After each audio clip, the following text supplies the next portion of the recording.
বিশাল বড় আকারের একটা মাছ, ইলিশ মাছ। দেখেন এটা অনেক বড়। এটাকে এখন আমি কাটবো।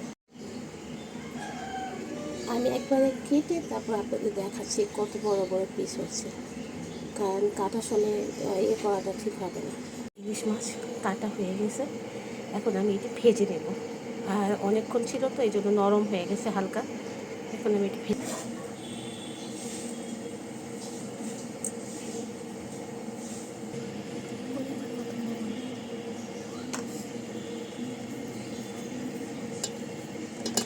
এখানে ডিমও বের হয়েছে।